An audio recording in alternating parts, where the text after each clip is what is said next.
Todas las personas, la gran mayoría de los seres humanos, cuando vamos pasando por ciertas etapas de nuestro crecimiento, tal vez en nuestra niñez, tal vez en nuestra adolescencia, nuestra pubertad, nuestra juventud, pasamos por algún o algunos capítulos eróticos, pasamos por una vida de descubrimiento sexual, pasamos por pensamientos que si son bien dirigidos y bien informados, nos pueden llevar a tener una vida más o menos sana en el tema sexual.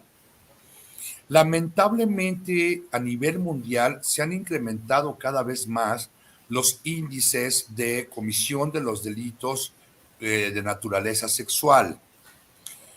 En esta asesoría jurídica, aquellas personas que hayan sido abusadas, que hayan sido menospreciadas, que hayan sido sodomizadas, humilladas o de alguna manera hayan sido violentadas en su libertad sexual, queremos darles toda la información para que puedan ellos evitar o ellas evitar que en un futuro los patrones se repitan o en su defecto a las personas que ellos conocen o a las personas que se les puede replicar esta información, pues traten de evitar y sepan distinguir la diferencia entre el acoso sexual, el abuso sexual, la violación y los delitos diferentes de naturaleza sexual que normalmente son de realización oculta. El problema de estos delitos es que la gente no los manifiesta públicamente y luego se revictimizan porque les da pena denunciar a aquel acosador sexual, aquel depredador sexual, aquel violentador sexual, y entonces se forma una estadística negra. Es una cifra negra que no se da a conocer y que se queda en la gran impunidad cuando eso puede ser una gran huella que le deja a las personas de Claro, por vida. claro. No sé si... Añádele, perdón, a esto el hecho de que también la sociedad critica, vamos a hablar de mujeres, a esa mujer que sufre algún tipo de maltrato, que también puede ser un hombre, pero se da más en mujeres, y resulta que se les voltea la tortilla por hablar en un lenguaje cotidiano. Cuando dicen, a mí me pasó esto, ¿qué hiciste? ¿Cómo ibas vestida? ¿Qué hora era? Tú lo provocaste. Y también eso asusta, ¿no? Claro. No sé, fíjate que yo en lo particular ya compartí en algún momento dado mi historia, pero tú no. Y en tras bambalinas nos pues quedamos de que podríamos compartir esas perlas, como le llaman en algunos ambientes, Claro. para poder informar a nuestro público de qué manera o en qué tipo de variantes puede ocurrir, cuál es Claro. la diferencia entre una situación y la otra y Uh-huh. cómo poder evitarlo y la sanción que tienen legalmente hablando. Claro, ¿Te y yo creo que atreves? sí, por supuesto que sí, ahí Venga. les va. De hecho, pues hasta me gustaría que todavía legalmente se pudiera hacer algo, pero esta es una historia que sucedió hace ya 30 años, más, 35, 30, no, menos de 40, vamos a decir. Pero bueno, yo entré a la universidad a estudiar la carrera de arquitectura. Y entré a estudiar arquitectura porque yo quería filosofía y letras, pero pues ya saben, los papás siempre nos dicen, no, esa carrera es muy difícil, que salgas adelante, estudia otra cosa, de todas maneras eres buena para escribir y te puedes dedicar a ello, pero haz algo que te deje dinero, de donde puedas sustentar lo que más bien le sonaba como un gusto, ¿no? Que al final, pues soy más escritora que otra cosa. Ahí me tienen en arquitectura, me costó mucho trabajo porque yo tenía 2 semanas en la facultad y ya sabía que no era lo mío, pero al mismo tiempo pues, tenía la preparación y la mentalidad suficiente como para salir adelante. Hubo muchos tropiezos a lo largo de la carrera y todos tenían que ver con el hecho de que los maestros eran prácticamente todos hombres y pues querían otra cosa. Inclusive fui utilizada, sin saberlo, hubo un maestro que me reprobó, por cierto, que me dijo en el examen final, mira, tú arañas un 6, o sea, sí pasas, pero de ti depende.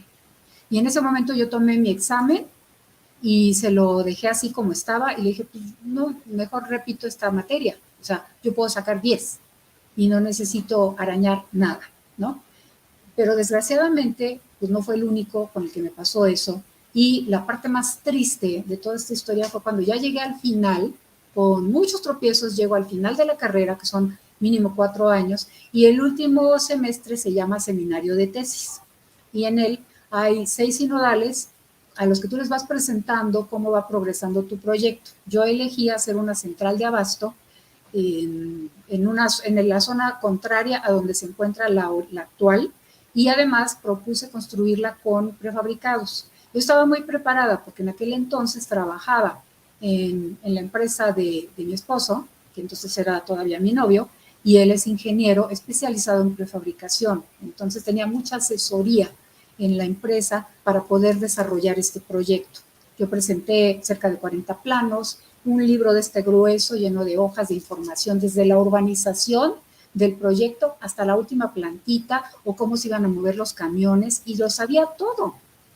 Cuando lo presento, además pasó una cosa, todos mis compañeros del semestre sabían que de alguna manera yo estaba señalada con lápiz rojo por bonita, no sé qué decirte, pero pues, por alguna razón que quizá tú me puedas explicar, nadie quería hacer equipo conmigo, porque podías hacer equipo para desarrollar el seminario de tesis.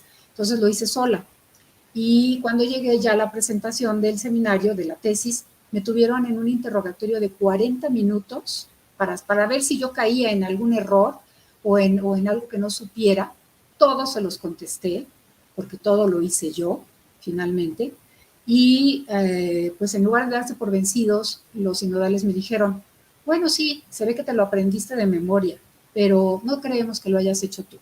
Así que una de dos, o te pasamos con un 6, pero no te permitimos que presentes esta tesis, o vuelves a cursar el semestre con nosotros para que convivas un poco. Y la verdad es que pues yo renuncié en ese momento. Yo dije, no, pues pónganme el 6 y pues ya, ahí dejo las cosas y a ver a qué me dedico. Y después estuve ejerciendo la carrera hasta que llegó el momento en que me casé y me hice mamá y mi historia cambió. Y luego pasaron muchas otras cosas. Pero en resumen, esa es mi historia en la universidad.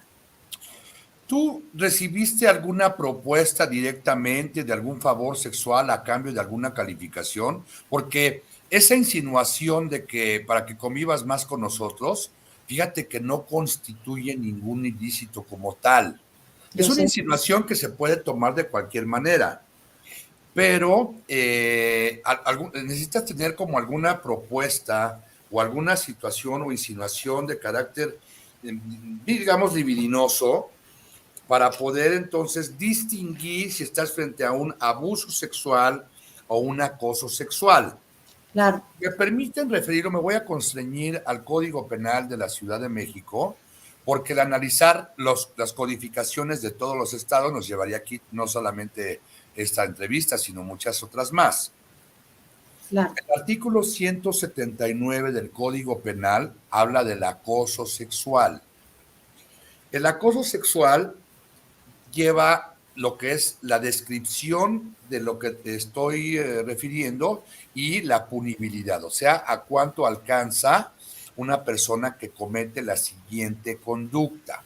Dice, a quien solicite favores sexuales para sí o para una tercera persona o realice una conducta de naturaleza sexual indeseable para quien la recibe, que le cause un daño o sufrimiento psicoemocional que lesione su dignidad, se le impondrá de 1 a 3 años de prisión.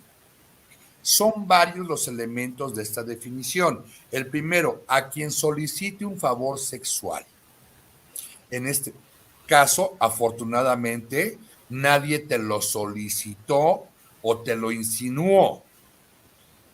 Tenemos una mentalidad de 40 años para acá, gracias a Dios, muchísimo, muy diferente a la que presentamos ahora por la discriminación de la que tú fuiste de alguna manera segregada o no tomada en consideración porque recordemos que hasta hace muy pocos años la mujer apenas adquirió el derecho al voto, por decir un ejemplo. Claro.